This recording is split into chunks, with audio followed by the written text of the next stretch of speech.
Que a paz e a bênção do Criador esteja com todos vocês. Meu nome é Priscila, bem-vindo ao meu canal. Vamos fazer a continuação sobre o livro de Tiago, capítulo 4, versículo 12. Vamos para a nossa leitura. Há apenas um legislador e juiz, aquele que pode salvar e destruir. Mas quem é você para julgar o teu próximo? Já pararam para pensar nisso?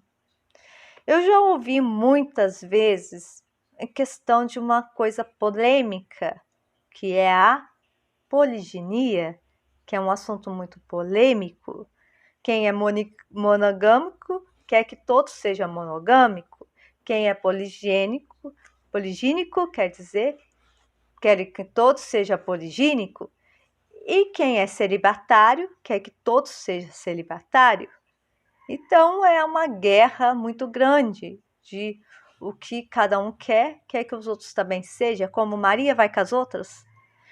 O que a gente não pode é achar que isso é um pecado. A monogamia não é um pecado, a poliginia não é um pecado, o celibatário não é um pecado. É de acordo com cada um é. Nem todos estão preparados para um casamento e nem todos estão preparados para se sacrificar na carne, de não ter nenhum relacionamento, de ser celibato. E nem todos estão preparados para ter mais de uma mulher. Então, vai depender de cada um, mas não é porque uns fizeram uma escolha que a gente tem que falar que aquilo é um pecado. Celibato não é um pecado, pelo contrário, é visto bom aos olhos do Criador, mas não é para todos. Quem sente a falta de estar com alguém deve se casar. Quem sente muito prazer, muito desejo, deve se casar. Mas quem tem um prazer elevado deve se casar novamente, se você tiver condições física e espiritual para isso. Porque não basta somente se casar, nem que seja com apenas uma. Se você não tiver preparado físico e espiritual, porque há de vir, não adianta casar. Então você tem que estar preparado, seja com uma, seja com duas, ou seja com nenhum. Se você quer ser celibato, você tem que estar preparado também, tanto físico quanto espiritual, por causa das tentações. Então, cada um exige algo de alguém. Mas a gente também não pode vir aqui e falar que todos são pecados, porque o Criador, ele não faz amizade com o pecado. O Criador, ele não convive com o pecado. Quando há pecado, ele tira do meio do povo. É o que ele fez no Antigo Testamento. Ele tirava do meio do povo. E até hoje, o Criador, ele não convive, ele é santo puro, verdadeiro. Ele não convive com o pecado. E ele não come pelas beiradas, ele fala abertamente. Muitos confundem aquela parte que o Messias fala, que o homem que deixar, o que é deixar? O que é separar? Abandonar. Tudo faz parte de uma única palavra. Abandonar, desfazer um voto que foi feito perante a família e perante Deus, o Criador. Aquele que desfazer isso, separar, abandonar a mulher para se casar novamente, esse estará em adultério. Agora, nenhum momento, nem o Messias, nem o Criador disse que o homem que se casar novamente, se mantendo o primeiro casamento com a menina da mocidade, estando junto com ela, se mantendo unido a ela e querer se casar novamente, estará em adultério. Nenhuma passagem da Sagrada Escritura está escrito isso. E as pessoas blasfemam, condenam os patriarcas que estavam mais próximos do Criador do que nós. Eles ouviam eles via, eles sentiam a presença do Criador, coisas que nós não vê, não sente e não ouve, por causa do nosso pecado é 1000 vezes maior do que era antigamente. Antigamente ele estava mais próximo e mesmo assim aquele povo sofreu. Nós não somos nem merecedores de ser digno de entrar no reino dos céus.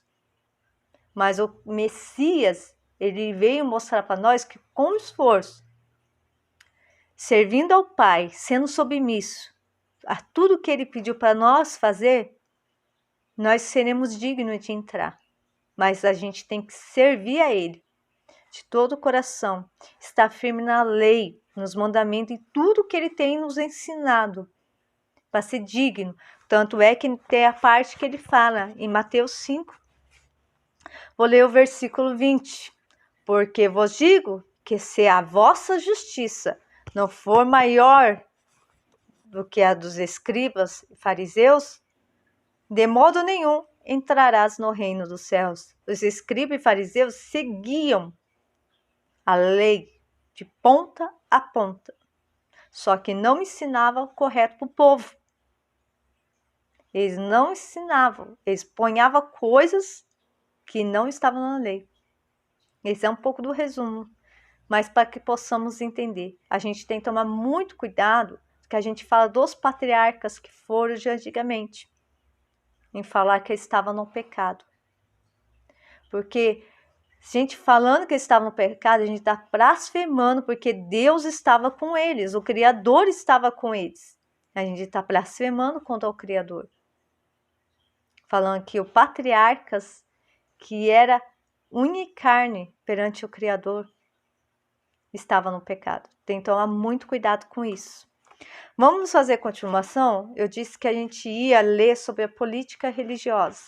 Então, vou fazer uma breve introdução. Só nesse vídeo vai ser a introdução, para que não fique muito grande. Vamos dar uma lida mais ou menos, só para que a gente possa entender como que é a política religiosa daquela época. Política religiosa.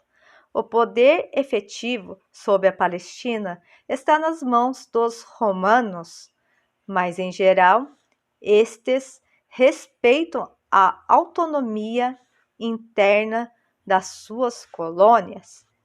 A Judéia e a Samaria são dirigidas por um procurador romano, mas o sumo sacerdote tem poder de gerir as gestões internas.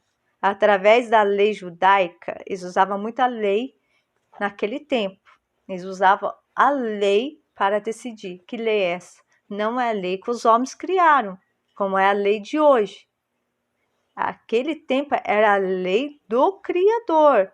Quando eles falam que a gente tem que respeitar as autoridades constituintes, eles estão falando daquela época, não dessa época.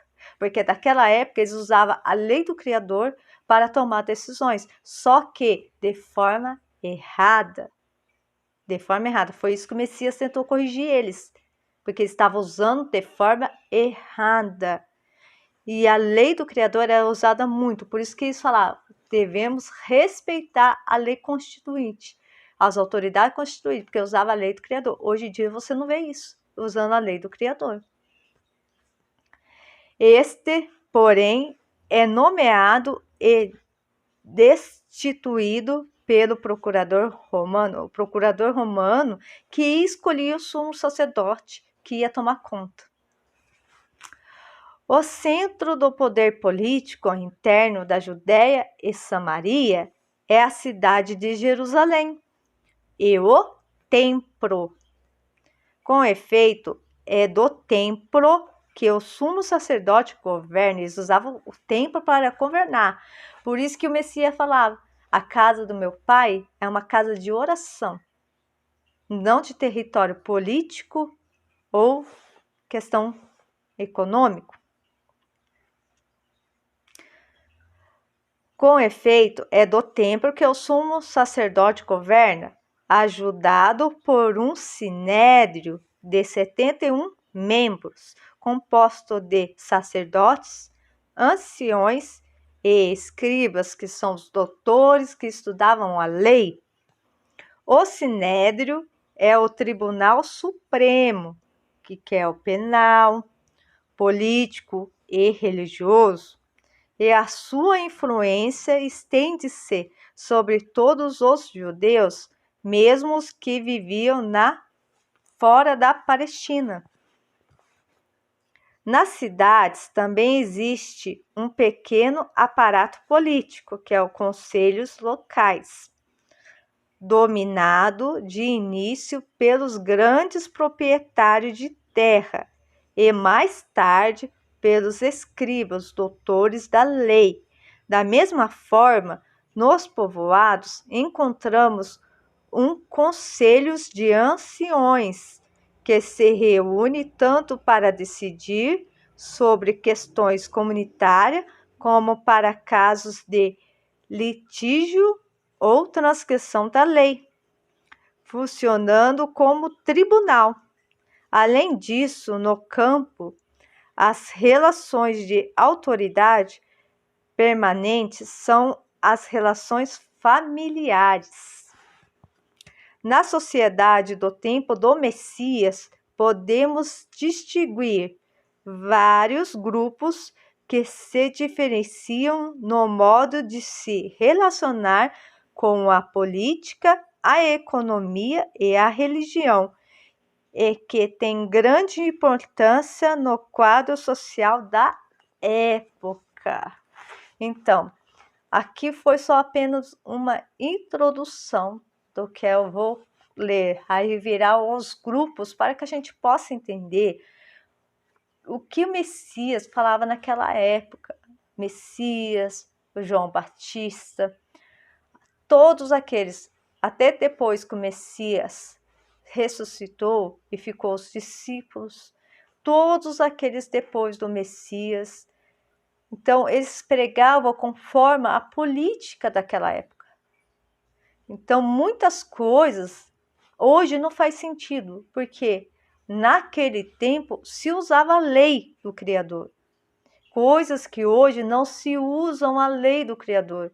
Há muitas leis hoje, mas há uma ou outra parte com o Criador nos deu, outras não, que está na Constituição. Então, naquele tempo, por isso que eles falaram, devemos respeitar as autoridades constituintes da terra. Mas naquele tempo, a lei do Criador prevalecia. Hoje, o que eles ensinam? O que eles usam as religiões de hoje para ensinar? Foi abolido. Não se deve mais cumprir.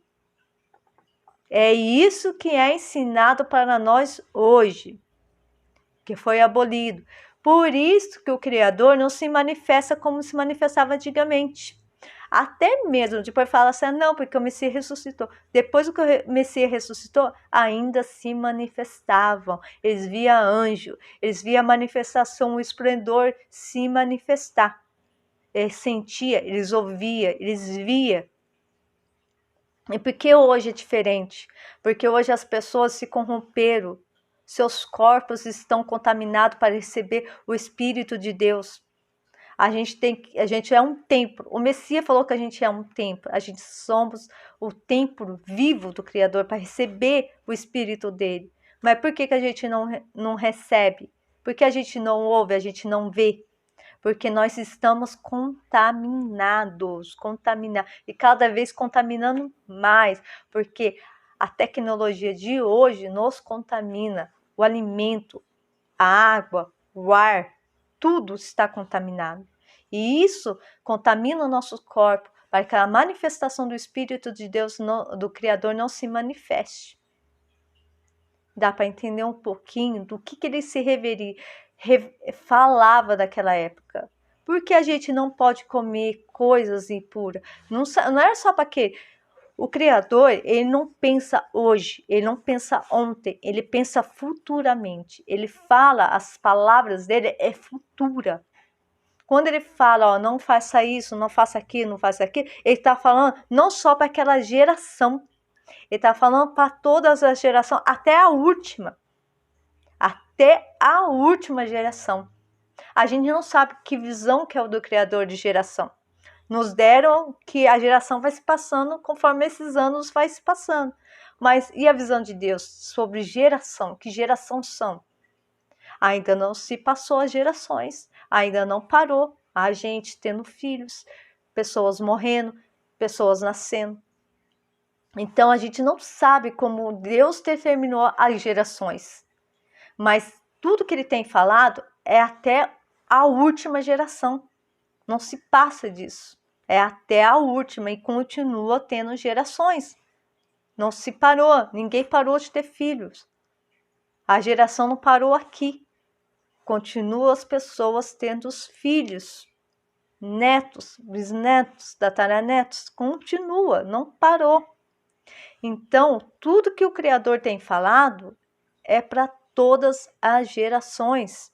Que ele sabia, Deus sabe todas as coisas, ele viu o futuro como ia ser. Então, ele já faz coisa no passado que é para o nosso presente. Não é para ficar no passado. Ah, não, foi só para aquele pessoal do passado, não devo cumprir.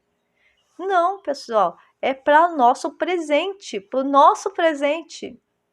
Deus faz as coisas, o Criador faz as coisas para o presente que vivemos.